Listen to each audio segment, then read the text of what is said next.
This is episode 43 with Don Vaden. It's all about relationships. It really is. But you have to have a passion for it, and you got to be willing to work. This is the Sports Business Classroom audio experience. If you recognize the voice, let me put a name with it. I'm Bo Estes, a host on NBA TV and an announcer on NBA.com, and I'm one of the instructors at SBC. Welcome to the show. Now, breaking into the world of sports can seem daunting, but if you're looking for a leg up, you've come to the right place. Each week, we talk to top-notch figures all across the industry to bring you lessons and advice to learn from. Thanks for spending some time with us today, and let the experience begin. Sports Business Classroom is an immersive sports business training and educational experience unlike any other. In addition to this podcast, SBC provides numerous opportunities for those looking to break into and grow in the world of professional sports. One opportunity that I'd specifically like to tell you about today is the CBA Mastery course with none other than Larry Kuhn. Larry is undoubtedly, and I can't stress this enough, undoubtedly the leading expert on the collective bargaining agreement, and he has been teaching the materials to teams, agents, media, and students for over 20 years as an expert on the topic. Now, for the first time ever, he has an online course containing all of his material available for purchase to the general public. So, if you're looking to work in an NBA front office one day, this information is imperative to know. And by completing this course, you can not only learn the material, but you can become an expert in it as well. Larry Kuhn's CBA Mastery course is presented by SBC and is a surefire way to put yourself in a position to land a killer job in the business of basketball. Registration is now open, so visit sportsbusinessclassroom.com today to take a step toward the career of your dreams. The Sports Business Classroom audio experience is brought to you by Hall Pass Media and Hall Pass Studios. Hall Pass Media is a full-service marketing agency that specializes in brand consulting, event management, digital marketing, and creative design. Hall Pass has a wide range of clients and partners that include the NBA Summer League, the NBA Coaches Association, and the basketball tournament, just to name a few. For more information, please visit hallpassnetwork.com. In conversation, Don Vaden comes across as a guy who has just sort of stumbled into success at every turn. His self-effacing manner and slow Southern drawl, well, you end up believing that he just happened to be good enough to be a college athlete, that it was just good fortune that made him an instant success as a basketball ref, that heck, anyone could just jump into the 200-mile-per-hour high-stakes world of NASCAR and succeed as a spotter. And finally, that all of this would naturally lead to an executive role with the NBA before striking out onto his own as a much sought-after consultant. But after a while, you realize that this isn't just chance and good fortune at work. Don Vaden had an ear for good advice on his climb to the top and a work ethic to follow through on what he learned. And now, for the next hour, he's sharing what he's learned with us today. So sit back, relax, and enjoy the smooth wisdom of Don Vaden. All right, thanks so much for joining us, Don Vaden, former NBA referee. Don, first of all, I think, anybody that talks to an NBA referee and sees somebody who's done this as a job in their life at some point wonders what brought you to becoming a referee. Of all the jobs out there in the world, how did you become a referee? Well, I'll be honest with you. I was going to Lynchburg College in Virginia, a little D3 school, and I was playing baseball. And my roommate come to me one day and said, "Hey, would you like to come referee intramurals?" And I'm like, "Okay, well, what good is it going to do?" He said, "Well, it pays us $4.25 an hour."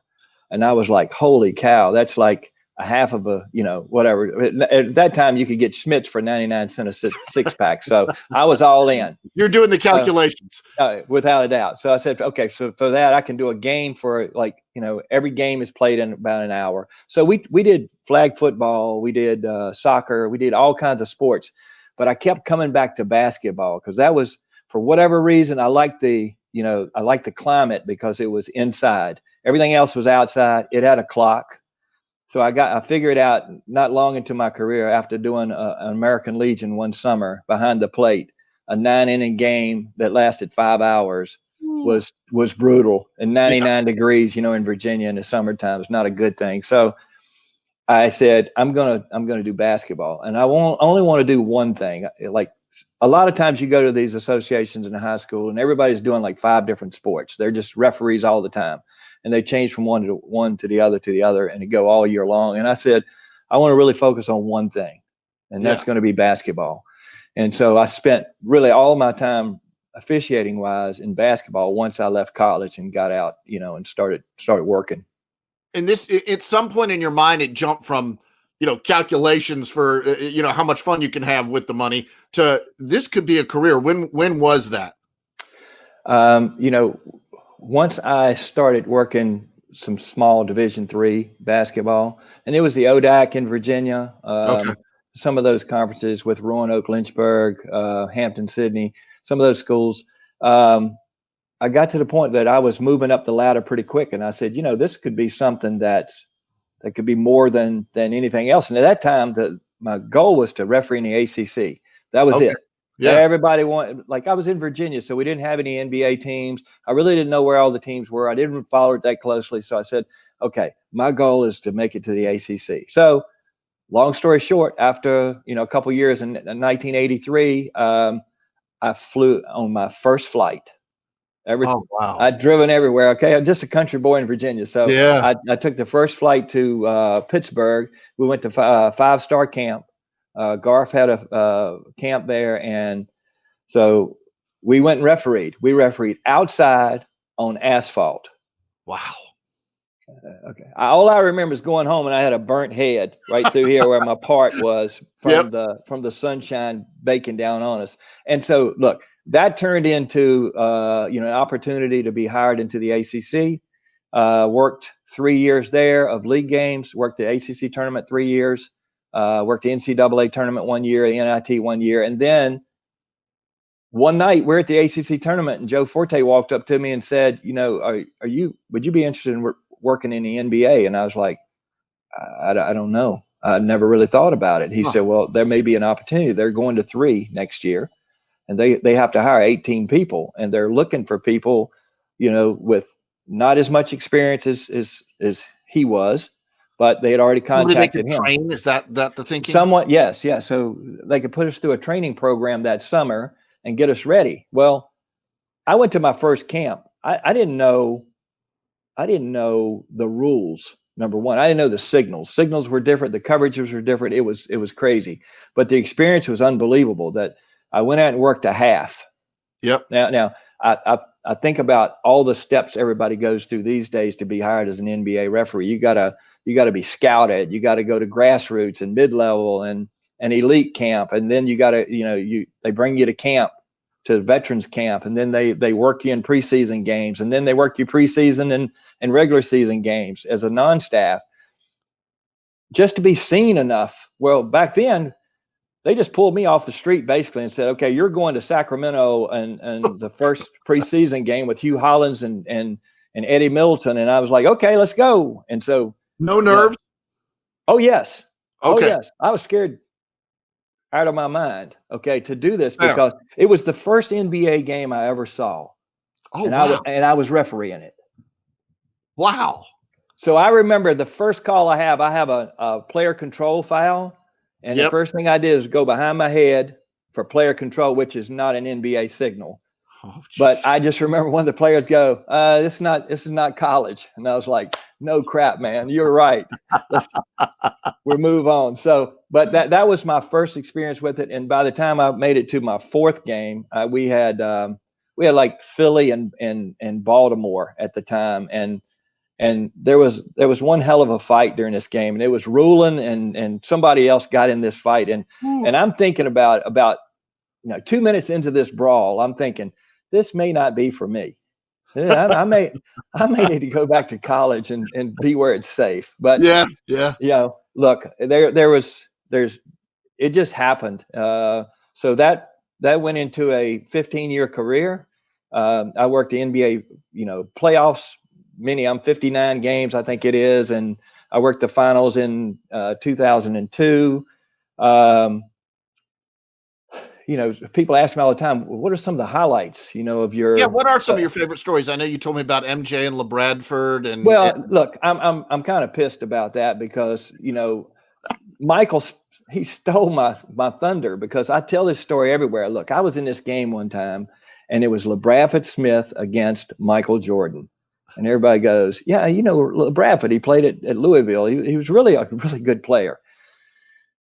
Well, that night, Michael and LeBradford, it was in Chicago, and it was like a Friday night, and they were going head to head, and LeBradford was getting off. He was scoring from everywhere on the floor. I don't know how many he had, but it seemed like he had 100.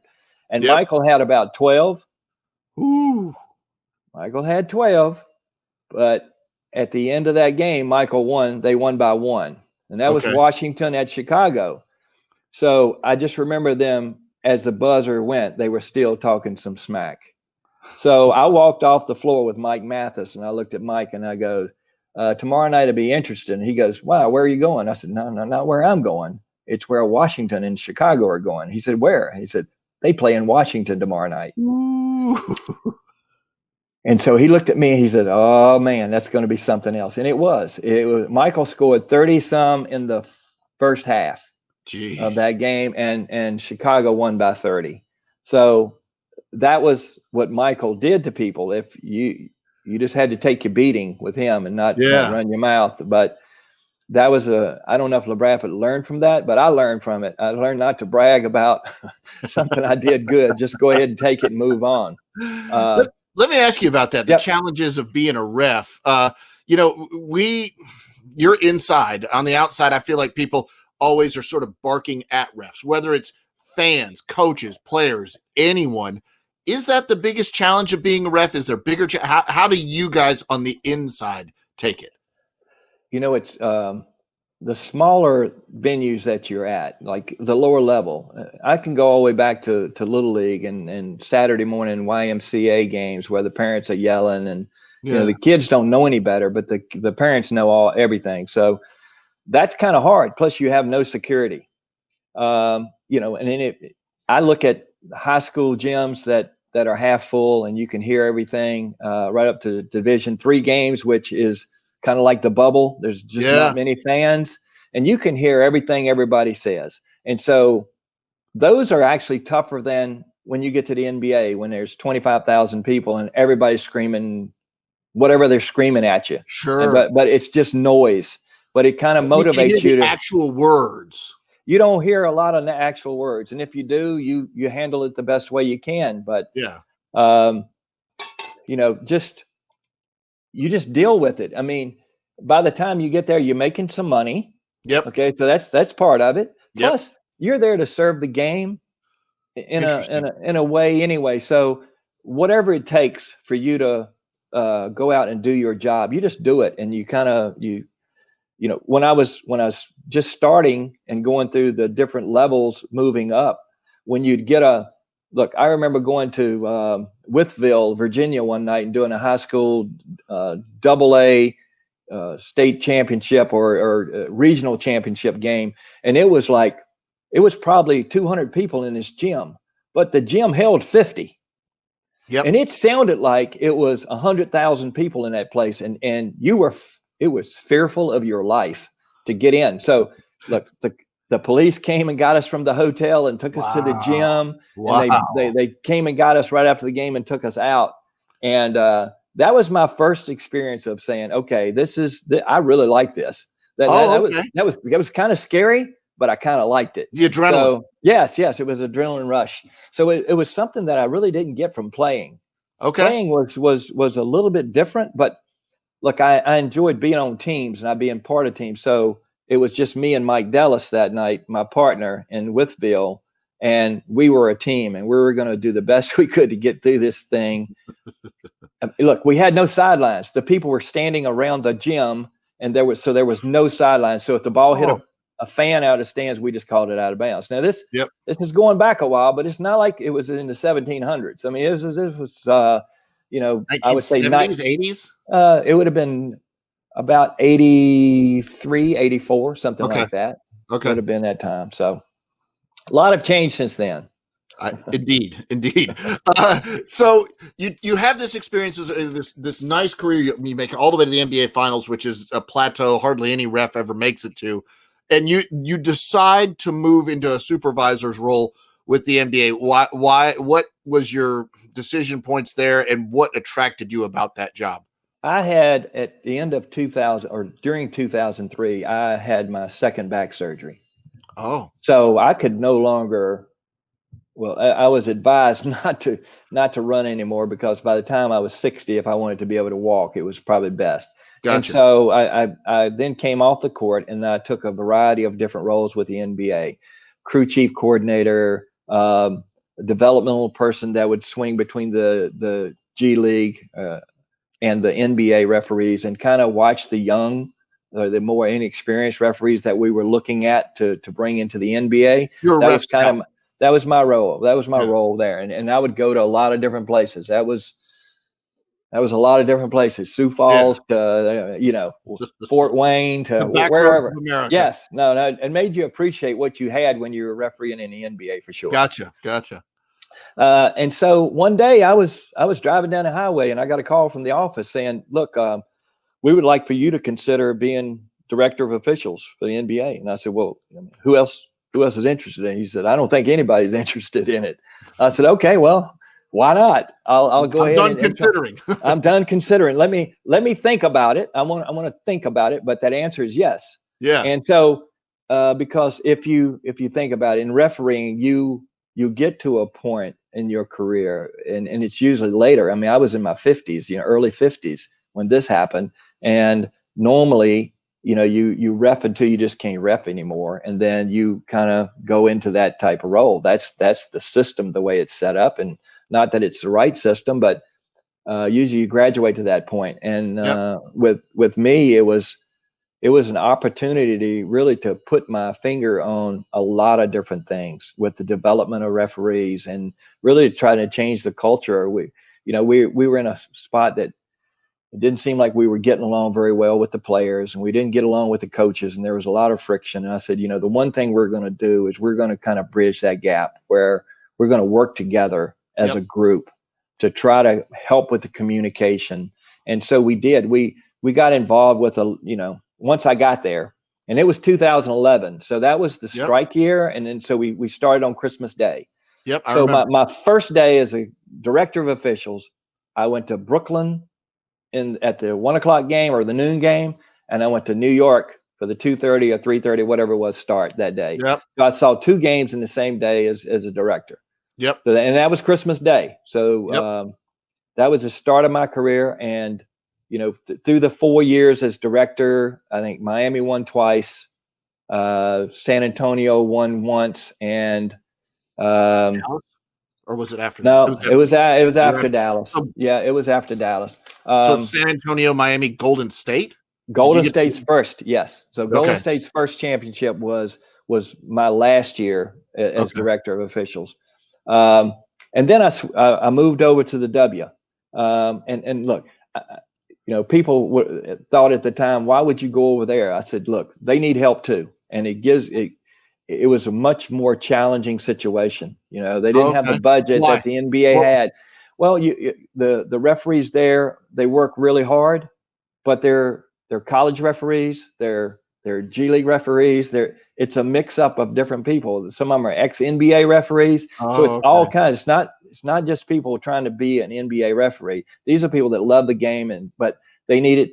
They wanted to go in a different direction. And I said, let me be that direction. Let me Yep. go in here and see what I can do. And the one thing I learned from that is there are some amazing players in the W. Oh, yeah. When you think about Breanna Stewart, Candace Parker, Sylvia Fowles, Maya Moore, Tina Charles, Taurasi. Taurasi, Deladon. I mean, look, people don't realize how good those players are. Oh. So in my gig, I get to do WNBA games as well, like Yeah. college, and you just come away blown away by the talent, and it's night in and night out. There was a couple of years ago when Minnesota and Los Angeles were meeting in the finals. year after year. And the talent on the court in those games was nuts. It was absolutely, and I don't think people realize it enough, but I'm glad to see that. I think it's starting to become an awakening, and I hope it continues that way. Yeah, because they're doing a much better job with the promotion and sponsorships and stuff like that, and just the movement itself has just been phenomenal. It's great to see. Yeah. Well, Don, one of the things I think people don't realize about you, and it leads me into my next question. You've got a lot of confidence to take chances, I think. You know, you're a guy that's been a NASCAR spotter, for God's sakes, who jumps out and says, yeah, I'll try that. Why the heck not be a spotter for a guy going 200 miles an hour? So I think it's that mentality that perhaps made you jump out onto your own and jump into something like Don Vaden Consulting. So tell me, first of all, you've got the experience as an NBA ref. You've got the experience as sort of a supervisor role. Now you want to go out and jump out on your own. What were you hoping to achieve with this new business, and how did you set yourself up for success? Look, I was around some great people in the office. I'm forever grateful of some of the leadership that led me, through my time there. I mean, David Stern was an amazing leader.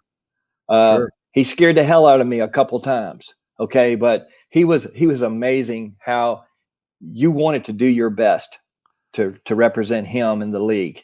And that's just Adam Silver, just tremendous guy. My boss there was Mike Bannum and Kiki Vandaway and Rod Thorne. I mean, there's just so many people. And then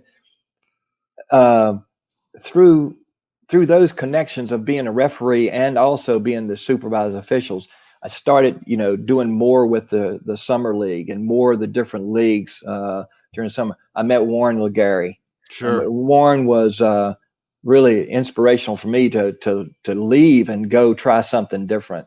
I'd worked with Tim Gergerich at his camp, and Albert Hall. The coaches and general managers. I'd gotten to a point that I had a working relationship with them, and I thought, there's more to this that maybe I can have an impact and also help with the relationship between the coaches, the referees, and the players and stuff like that, giving the players a different perspective of, what referees actually are about and what they go through. Yeah, and tell me about what your goal was as a company when you're first coming into this, because you're Don Vaden Consulting, you're stepping into third side coaching, and we'll talk about that in a moment. But tell me what your goal, what did you want Don Vaden Consulting to be? What was the point of it? What was the purpose when you came into it?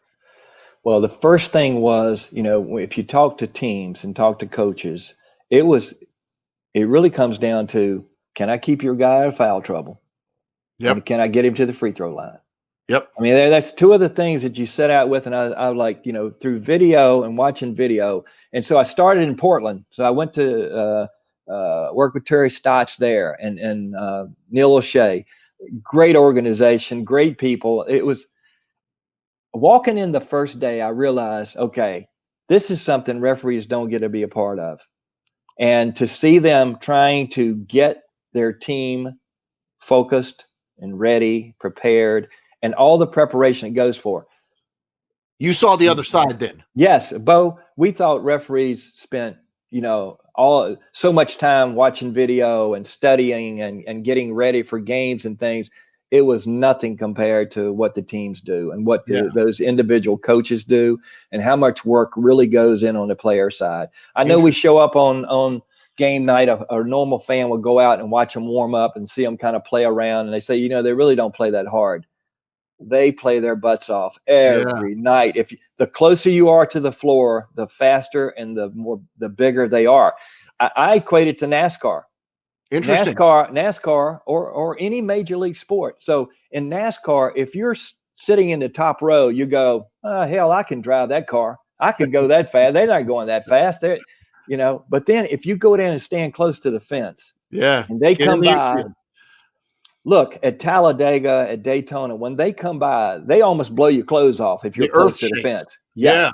It's unbelievable. Baseball, same way. If I'm sitting in the upper deck, I go, that guy's not throwing that hard. I don't care if it does say he's throwing 100. Yeah. Like I can hit Chapman, sitting up here. But you get down close to the field and all of a sudden he releases and goes, boom, release, boom. And Yeah. I go, holy cow. Now that's throwing the ball. So in order to get that feel, and look, I refereed for 15 years and I have sit courtside. And I thought sitting courtside after that, I'm like, holy cow, these guys really move. They're so big. How does a referee actually do it? And then I have to catch myself. I said, well, hell, I used to do it. I was able to do it. So however that was, I have no idea at times, but it's quite amazing, the speed. What's the service you provide? What is it? Okay. In normal NBA seasons, we would go into a team setting. We'll meet with the players. We'll actually talk to each player on the team, find out what we can help him with or that player. We also work with their position coaches and talk to the position coach on what service can we give. What are you looking for from us? Gotcha. And then we already let them know that everything that we do is looking from an officiating standpoint. And it could be the analytics, it could be player development. There's a lot of different areas in which we touch when we go in and meet with these teams. And look, the goal is when the coach wants to take a guy out, he wants to be able to make that decision. We don't want the referees making that decision by taking him out. And look, part of it may be a referee error, but part of it is the player just didn't know. Yeah. And we're able to educate and we're able to work with them and through videotape, show them exactly what they did wrong, why it's called a foul. Look, I helped write the verticality rule. There's a lot of different rules that were put in place when I was at the NBA. We brought in scouting, we brought in replay center, we brought in the L2M reports. I was on the L2M reports during that period of time. So all those things, now we can take that knowledge over to the teams and now share that with them, how it came about, why plays are called certain ways, where the referees stand on the court. There's just a lot of different things that they had no idea about. But you're using the plural pronoun we quite a bit, so we may as well jump into third side coaching. There you go. You got a pretty special partner. Tell me who your partner is and what you tell me about the team. Well, Shelly Russey worked with me at the WNBA. She was my partner there, and we really tried to change the culture there and bring in new, exciting, different ways of looking at communication. For example, I'd been to a camp years ago when I was a director, and I walked into this college basketball camp, referee school, and Shelly was leading it, but she had lots of Division I people there as speakers and guests. But all the campers were high school, small college people, and they were all sitting around the table looking at video, and they were like they knew each other. And I said, how do they know each other? And she said, well, it's through this software that I developed and a concept. Yeah. And so I was like, well, hell, we should be doing this in the NBA. And so I basically she developed this tool for the NBA, and we put it in play probably 2016, and we took it over to the W in 2017. So just to jump back, she then came with me when I took the WNBA job. I said, I want the best teacher in the country. Yep. And this is her. Shelly. And yes, I mean, she didn't work the Final Four. She was never, called in elite, but I watched her, and I've watched a lot of people teach, and she was the best teacher of refereeing and what she was teaching, the mindfulness and just different things that she covered when she taught made her different. And I thought that could be a deal breaker really for almost the NBA. Forward thinking, right? I've talked to both of you on a call, Yeah, and it's interesting the sort of balance that you guys provide to each other, and I think you both recognize that. But she's very forward thinking in her approach to sort of mindfulness out there from a ref and basically from anybody, really. Well, if you think about it, when you talk about mindfulness, it deals with both players, coaches, and referees. Sure. Yeah. I mean, it's what's happening in the moment that dictates your decision. And then think about that. Now that could be a player, because whatever happens, the really good players, they just react. Yep. And whatever happens, I mean, I watched people play this summer, and they were just as good in those summer pickup games as they are in regular games because they just react to whatever happens. Yeah. Yeah. And referees are the same way. They have to react with what they see, and they have to call what they see in that moment. And if you can stay present in that moment, the better off you're going to be. Well, you guys are available, it seems like, every moment for your clients. And so take me through, we've talked about this. Take me through sort of like a scenario where like a team will call you or a player will call you or somebody will get in touch with you and say, this just happened on the court. Walk me through it. So give me a scenario like that so we can understand what you guys are doing for NBA teams, players, coaches, whatever it may be. Well, normally I start with, yeah, I just saw it. I've already seen it. Oh, so you're already ready. Yeah. Normally, look, we're watching every game. If it happens, there's sometimes there'd be two games going at one time. I've got a big screen going over here and a big screen going over here. I may miss something, but for the most part, I can catch it all. And if I don't catch it, Shelly's got it. Yeah. And Shelly lives on the West Coast. I'm on the East Coast. So, we've got it covered as far as that's concerned. And then, sometimes we can get messages at halftime, and it will come from upper management. It won't come from players, but immediately after the game, sometimes we'll get calls or we'll get text or we'll get something from a player trying to understand what they did wrong. And so let's just go through it. Like, I'm the player. I called you and said, I got called for a charge on this play. What's going on here? I thought I did the right thing.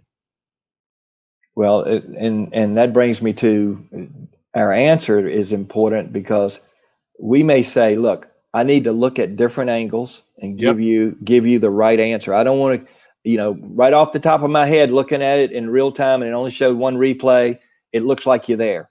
Yeah. But I need some more angles. So I'll go get angles from different camera angles in the arena, and I'll be able to come back to him within an hour, sometimes within 15 minutes sometime. And I say, look, you were still moving to your left, or you were moving forward into the guy when it happens, or there may have been some A to B movement on this play. Or I may say, look, the referee missed it. And let me tell you why. The referee may have missed it because where they were standing on the floor, maybe they didn't have an open look at it. Maybe, one of the other players walked between you and that play about the time it happened. So they didn't get a really good look, and they gave it their best shot, in that moment. And sometimes that happens.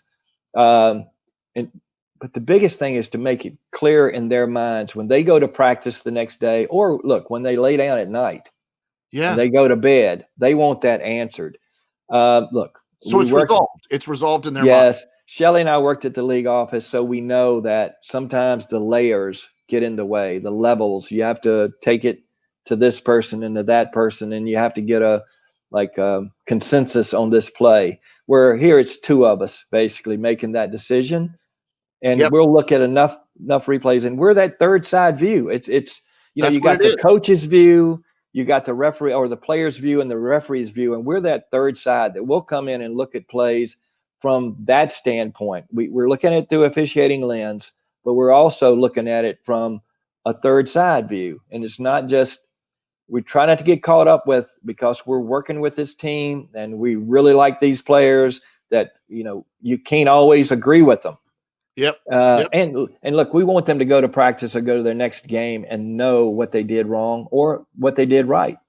And then look, some players want to say, well, the next time I see referee A, I want to say something to him. And we may help him with how he says that to them, how he messages that referee the next time they see each other. Because, in the NBA, I don't know how the schedule is going to be this year, because there could be a lot of back-to-backs, or there could be crews working the same games depending on what's going on with COVID. But in the past, you may not see a guy within a month. And by then, something else happened. They'd be pissed. They'd be pissed at somebody else by the time they saw you the next time. So they forget about it. Yeah. But we would help them with that language as far as how to go to that referee, how to talk to them without, question their integrity in any way. So you tutor them on that, like how do I communicate to a ref? Absolutely, right? I think it's a big part. There's always been a distance between the referees and players to start with. If you think about it. How often does a player actually sit down and talk to a referee? Never, right? I mean, rare. Look, we had coaches and players finally get together at the coaches summit in Chicago and at Gerg's camp during the summertime. I got brought more referees in, Yeah. especially someone who was having issues with coaches and having a communication issue. I'd bring them in a non-combative situation and let them just communicate with each other, talk about families, talk about something other than basketball, so we could get them, on the same page as far as, being able to talk to each other and communicate. It sort of goes back to the mindfulness concept as well. So it seems like you're almost like, communications counselor, as well as this also comes off as basketball instruction at some level, because you're saying if you move your feet a little earlier, or if you do this or that, you'll have better results in it. So it's results oriented too, right? Without a doubt. It's fun to watch a player stand at the free throw line and you can see him smile and you go, it worked. Good. Something that we just heard, we actually put it in practice here and it worked. Or like taking block charges, how to get there. Like you've got some players that take long strides. Giannis takes long strides. So if you Yep. try to guess too soon with him, he just goes right by. He Euro steps you and he's gone. Sure. So we'll work with players like setting up late. Verticality plays. We try to explain to them what the referee is looking for on a verticality play. And you may be penalized early in your career because they don't think you can do that. You surprise them. But as your career goes on, the referees talk about these plays. And if they miss a play, they're going to show that play to their partners and go, look, let's be cautious of this guy here because he's really good at verticality. Let's don't penalize him. And then they end up going the other way a little bit, and you end up maybe having a foul some nights that's not called a foul just because your reputation of being a good verticality player comes into play. That's fascinating, the layers to basketball to me, in that, there's a moment where Don is sitting at his house and a player he's been counseling on how to earn a call or how to do this or that right. He sees that player achieve that goal, and back at a house in Virginia, there's a happy guy sitting there watching the game. Yes, and also there's an unhappy guy when the phone rings at 3:00 in the morning, and that player's sitting on that plane, and he says, "I got hit in the head." Yeah, they didn't see me get hit in the head, and so I'm out of bed, and I'm trying to get all these angles, and I finally come back and say, "You know what? You're right. You did get hit on the head. The only place you could see it was on top of the backboard." What do you tell them in that case? Something like that. Look, they just missed it. Yeah. And they're humans like everybody else, like players are. Players don't make all their shots. Referees don't make all the calls right. And I think I think one of the things for us, Shelly and I, our goal is to kind of change the narrative, how they look at the officiating. Yeah. And because it's a necessary part, they all have to figure a way to get along. And, the personalities, they're not all the same. There's 70 referees. They all have different personalities, but there's certain things that work. And how you communicate with them, we try to help them with those things. Yeah. Tell me this. You're a former ref, both you and Shelly. Thoughts on replay? How do refs feel about it? How has that evolved, that whole situation? Well, I worked a lot before replay. And there was some nights that I would lay in my bed, whatever city I was in, and looking at the ceiling go, what the hell were you thinking? So that's not a good feeling. Not a good feeling. And it could stay with you for a couple of days. Yeah. Especially younger, when you're inexperienced and you're saying, because I remember there was a night in LA. Kareem Abdul-Jabbar goes to the basket to dunk it. And he's a foot taller than Charles Barkley. Yep. Charles goes up and pins the ball. And I come out with I got a foul. And because I'm anticipating there's no way in hell Charles can block this shot. Yeah, so that's the narrative that referees put in their head sometimes. It gets you in trouble. So I call a foul, and Charles looks at me. He goes, "That's awful." I said, "Don't say a word. I already know. It was freaking awful." You're admitting it right there to Charles. Yes, right there before he even reported to the table. And he looks at me. He goes, "You're going to be okay." Really? I reported to the table. I stood there and looked back at him, and he was like, he gave me a thumbs up. And you guys were good from there, I bet. We were probably never good, but we were better. As good as you're gonna get. Exactly right. That's hilarious. That's an interesting scenario. The hey man, I missed the play.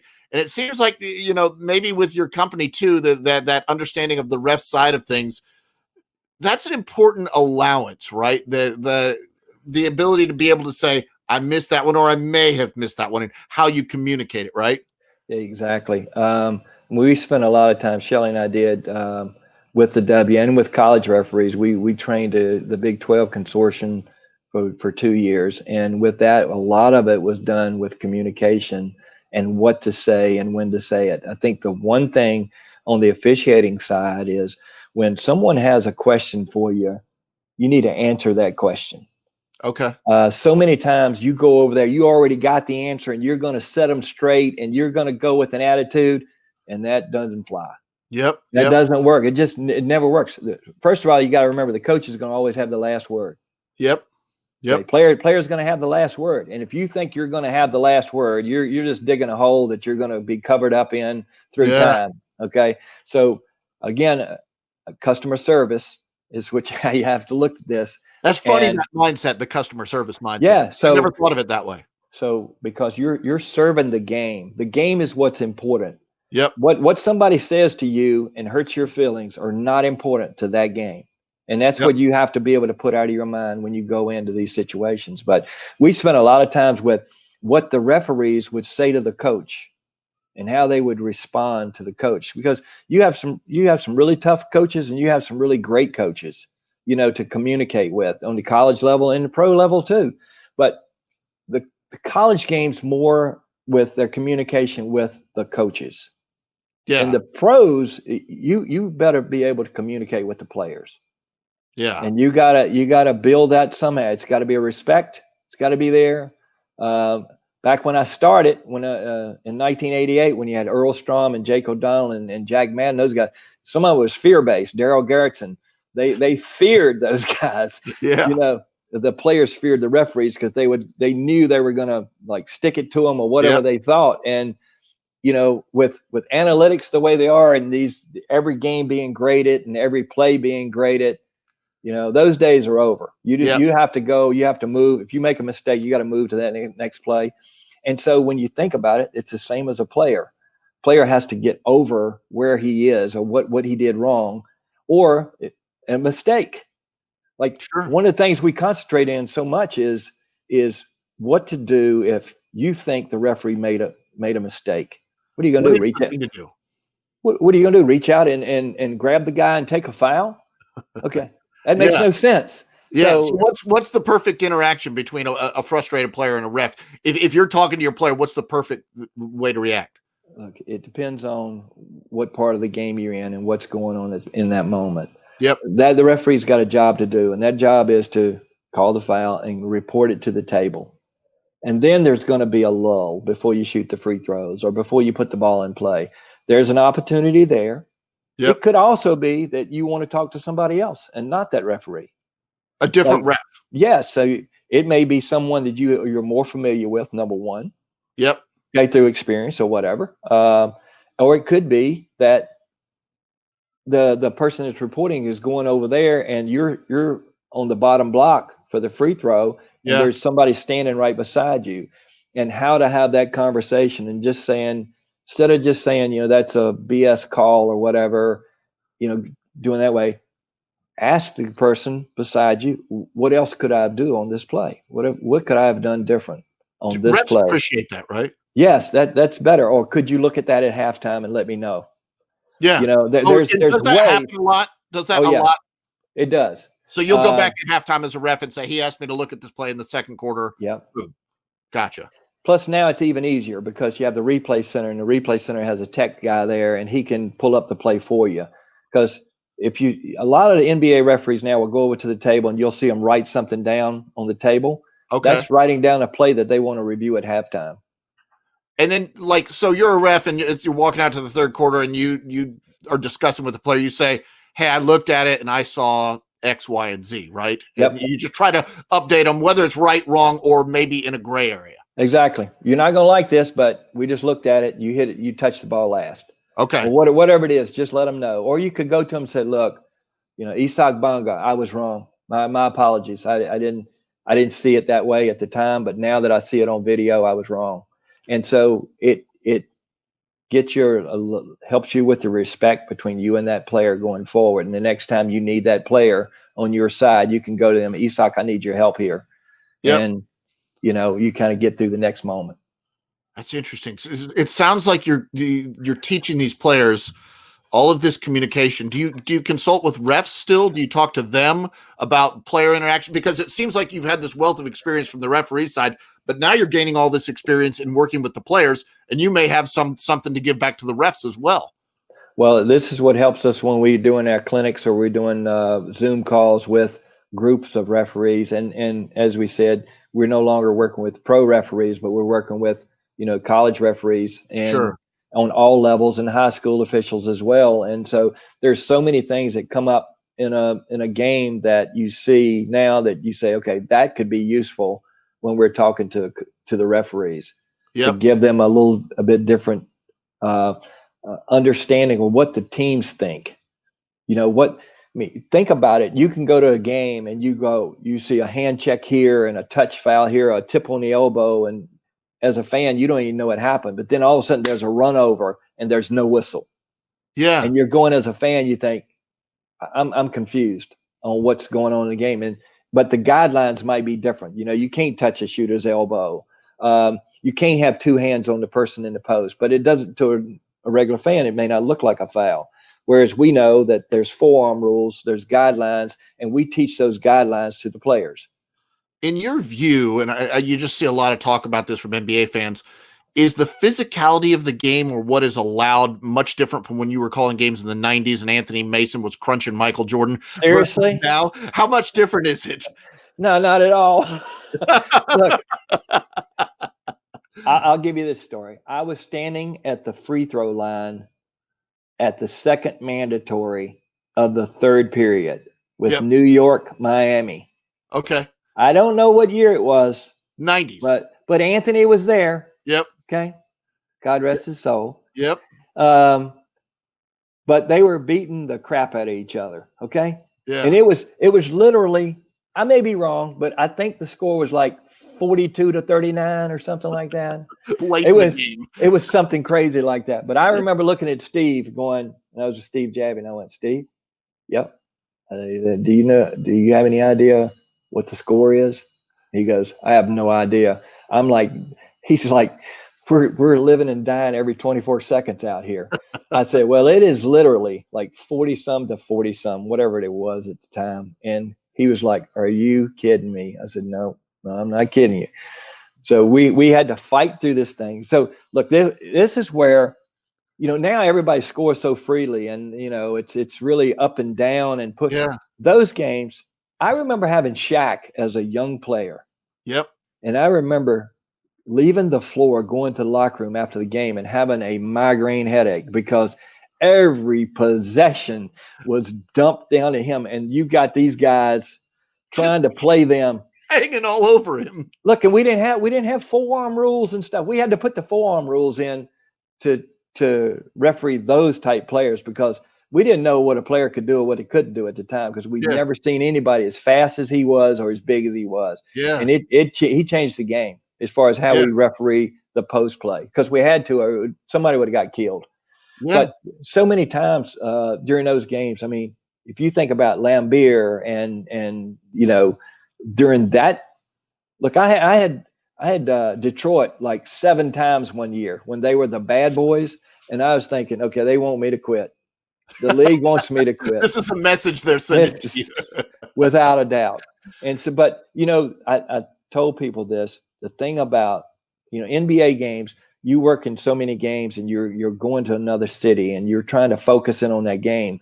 With Detroit, you had no choice. You had to be ready when you left the locker room. You couldn't wait until like midway through the first and say, okay, I'm going to be ready. I'm going to get ready here. I'm going to get myself mentally focused.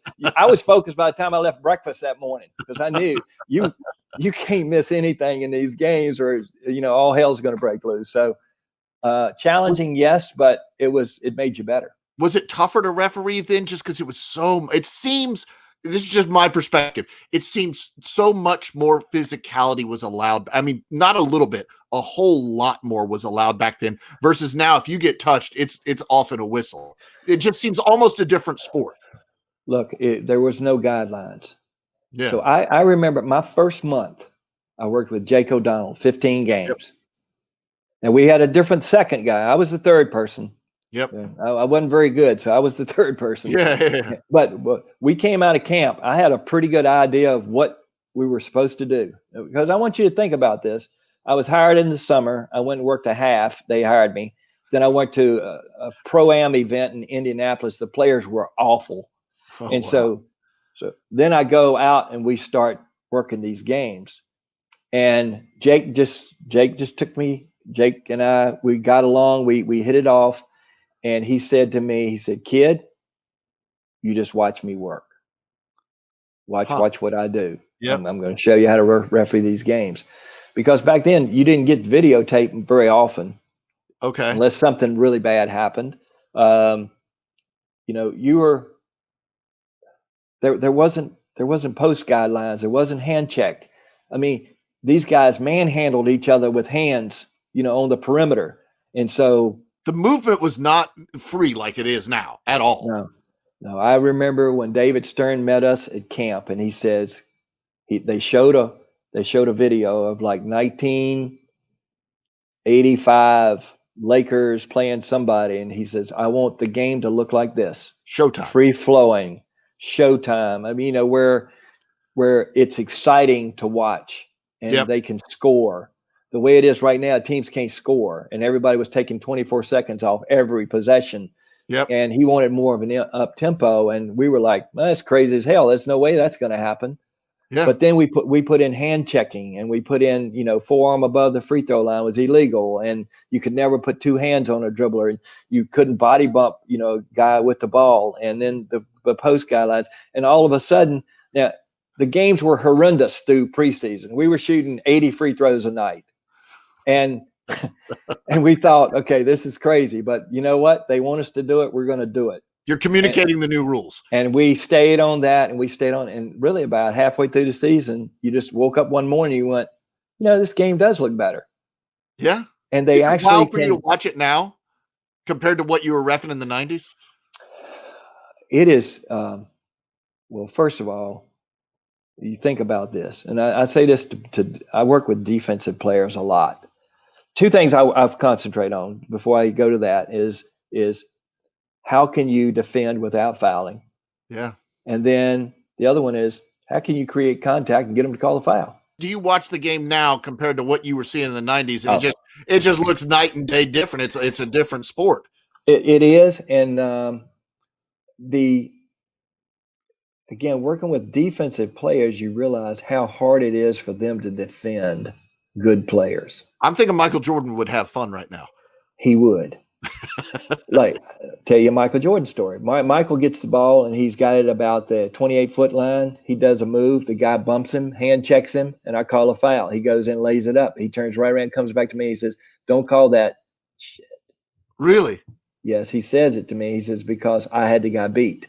And I went, Play advantage almost in soccer. Yeah, well, it's not like that anymore. And now if it's a foul, it's a foul, and regardless of what happens, and the players want you to call the foul. So putting that in perspective, when you look at what the rules are and how hard it is to stay in front of that player to start with without putting a hand on them, or it's affecting their squibber, speed, quickness, rhythm, and balance, or balance and rhythm. If it's those things, that's part of the judgment. But you can pretty much, you can't really put anything on these guys going to the basket. Plus, the guys are good at, snapping their heads and embellishing contact and things like that. And it really makes the job of referee a lot harder when you throw those things in. But as far as the game, like now, there's so many 3-point shots. Yeah. That, look, if you can referee, there's two places you really have to referee now, and that's 3-point shots and drives to the bucket. Yep. They're the two most, and the drives to the bucket are the hardest because you have multiple defenders. There's different things that go on with plays in the basket, where on a jump shot, most of the time it's one-on-one player. But the rules are, you can't hit him on the arm. You can't make body contact. You can't step underneath his landing space. It's really hard to close out. So, we'll actually work with players on closing out. how to close Interesting. out without fouling, Yep. and show them examples.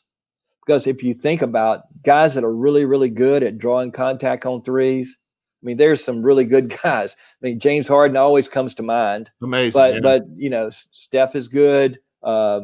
Davis Bertans in Washington is good. Really good. Yeah. Terrence Ross in Orlando. Orlando. I mean, they're some of the best, and trying to close out on them without fouling them is a difficult task. What advice do you have based on your experience, sort of tracking, growing from ref to supervisor to striking out on your own? What advice do you have for young people who want to get into this business of basketball? There's more than one way to do it. Look, you don't know many people in your hometown that became NBA players. Yep. But there is, I mean, on the officiating side is one thing that's open because every level throughout the country needs officiating help. Interesting. People right now are working 2-person crews. They're working 1-person crews because they don't have enough people. Yeah. Okay. And, look, that's one of the, I won't say the quickest way, but that's one way that you can get to being involved with basketball. It may not be on the NBA level because there's a lot of things to go through to get there. It's not so much politics as it used to be. Yeah. You have to actually go through the levels, and you have to graduate from one to the other now to get to the point that you can be a WNBA referee, a G League referee, a WNBA referee, or an NBA referee. There's levels you got to go through. But if you have a desire and you love doing this, you have a possibility, and you just love the game and you want to serve the game. That's one way to do it. The other way is you can be a really good high school referee, or you could be a really good college referee. And so there's lots of jobs in that area. And then the other piece is there's, I mean, internships. For teams. They're always looking for people in the summertime to come in and work. I mean, we do the same thing with our group. Is that we look for interns that want to come in and as video coordinators or video editors, to marketing, to analytics people. We can use all those things, and so we're always looking for people to come in and work as well. Okay, Don. So I know, we talked about Shelly being a big motivator in your life, and her background is obviously, gives you good reason to get motivated. Tell me what else. You've had this long, varied career. How do you get motivated? It's interesting to me because you've had success at every step along the way. There must be something that motivates you. Well, I'll tell you, Bo, when you have a job that, and I don't even call it a job anymore. It's fun. It's a hobby pretty much, but you're serving other people, you're serving the game. But in the meantime, I mean, I hate to go to bed at night because I don't want to miss something. And then I can't wait to get up the next day because there are more games to be played. Christmas Eve was awful this year because there were no games. So, you don't have anything to watch. You don't have anything to keep up with. So, look, that's my motivator, that I can get up and I can be, ready for another set of games, and I'm looking forward to it. And for something different, because the one thing about NBA games, you never know what's going to happen, and something's going to always surprise you that night. You still get surprised after all you've seen. There's always something different. I mean, there's just something crazy or something exciting or fantastic that happens every night. We said earlier that Shelly does motivating me, and yeah, look, I'm a self-motivated person. I've done a lot of things in my career, but what she stood for was integrity and accountability. She brings that to our whole organization that we have now, and her way of being really shifted my perspective. I'm now entirely focused on giving all that I can to the game that provided so much for me and my family. My son Chase is a Division I men's referee. With her background being in master's in psychology, she was raised in a family of servant leaders and was always taught. And now she taught me that if you work and you work hard and you serve others, all you need will be provided. And that says a lot. And it motivates me to get up every morning and say, okay, I can do this. I'm ready for another day. It's Go ahead, That's Bo. interesting, Don, because I wonder. I sort of feel the same experience. Is like at some point you've done the work, you've had this amazing career, and at some point it shifts, and you say, "Man, this has been wonderful. I want somebody else to have this experience." And I want them to have it so bad. That's a motivator for me. And it sounds like it is for you. It sure is. At this stage of my life, it's an honor to learn more from teams and from others. And it's just not me standing in front of the group telling them what to do. It's more about me learning now at my age and I just had a birthday and I'm way over the hill, but I feel like I'm still going up that hill, and I'm not going to stop trying to do that. But, to be able to help teams integrate into their playing style and awareness of the other team on the court, and that third team is the referees. And the best players always take the time to understand the mindset of referees. The Chris Pauls, the Damian Lillards, those guys spend a lot of time studying where the referees are on the floor. And the best referees study the teams, and they study the players, and they know what teams run, and they know where to be on the floor. There's a system to follow. Teams have plays that they run, and referees have a system that they run, and it all works together. And for me to be able to give back to both of those at this point in my life, I feel blessed. Well, we've talked about opportunities for younger people and how important it is to try to welcome in those people to this game and this experience that you and I have both loved from different perspectives. How can people get in touch with you, website, anything, so that they can get involved with your program? It's best to contact me via my website, donvadenconsulting.com, or call me directly, and we can talk about some opportunities that will work for them. You've got this wonderful career in basketball as a referee. And I would think, as a normal person, man, I'm focused on that. That's all there is. Somebody comes up to you and says, man, we need you for NASCAR 200 miles an hour. You're looking down trying to be the driver's eyes and ears. That's a wild change, man. What gave you the confidence to do that? And what was that experience like? You know, I'm not always focused on watching a ball bounce. There's other things that I like. And so tires and gasoline and that smell of rubber burning and the feel of the speed. And we talked about it earlier in the podcast about the speed of those cars coming by, and having an opportunity to go up and stand above the track and Yeah. be able to help that driver know what's ahead and what kind of trouble is there. I worked this summer doing all the road courses. I worked at Indy and the road course, Daytona, Charlotte, Road America. Great experience, but I only had one section of the course. And I remember being nervous. I was nervous thinking of them coming to the green at Indianapolis was my first race, July 4th weekend. And they were coming to the green, and it's all the way across. I'm in the infield at the at the golf course, and I have one section, and I'm really nervous. And then I realized, okay, this is just like refereeing. All I got to do is focus and stay in the moment and tell him what's going on right here. Yeah. And I said, that's what refereeing is. It's staying in the moment. It's like playing. Okay, you react to what goes on and you take care of that moment. And refereeing is the same thing. You react to what happens. And as a spotter, you have to be the eyes of that guy driving that car that can't see, out the rear or to his side. You have to let him know where everything is all the time. And it gave me an opportunity later in the summer to spot at Martinsville for JJ Yaley. And Martinsville is a half-mile track, and we started 39th out of 39 cars. And you beat and bang your way up to the front? Well, look, we led stage 2. Oh, and wow. So, look, it wasn't because of me, but we used some strategy. We stayed on the lead lap, and JJ's a hell of a driver and did a really good job of staying, connected to the track and stuff. But there's so many moving pieces there, but it takes a complete team there to make things work, just like it does in the NBA or just like it does on a 3-person, referee crew. That's a different set of nerves for you, I bet, because when you're a referee, you're trying to passionately stay neutral and just make the right call.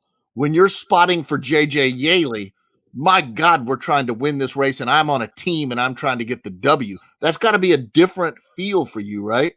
Yes. Okay. So what's different in NASCAR is that even though there's some teams, okay, you have Gibbs and you have, Sure. all those, Hendrick and teams like that, it's still one team against 38 other teams. Yeah. Whereas it's in basketball, it's one team playing the other, and volleyball, whatever sport it is, it's a team Yeah. against another team. Here, you're against 38 different people, and Yeah. you can't trust anybody out there, No. okay? Because you never know who's going to try to Every spin you, man for turn you himself. around. Absolutely.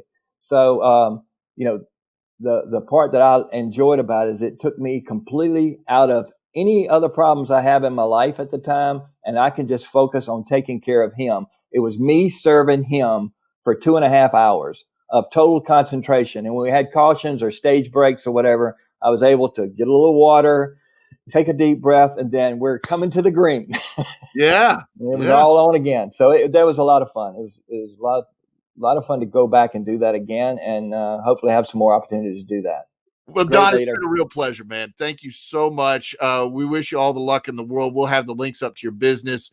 And we really appreciate all the advice and the insight that you've offered up over the course of this hour.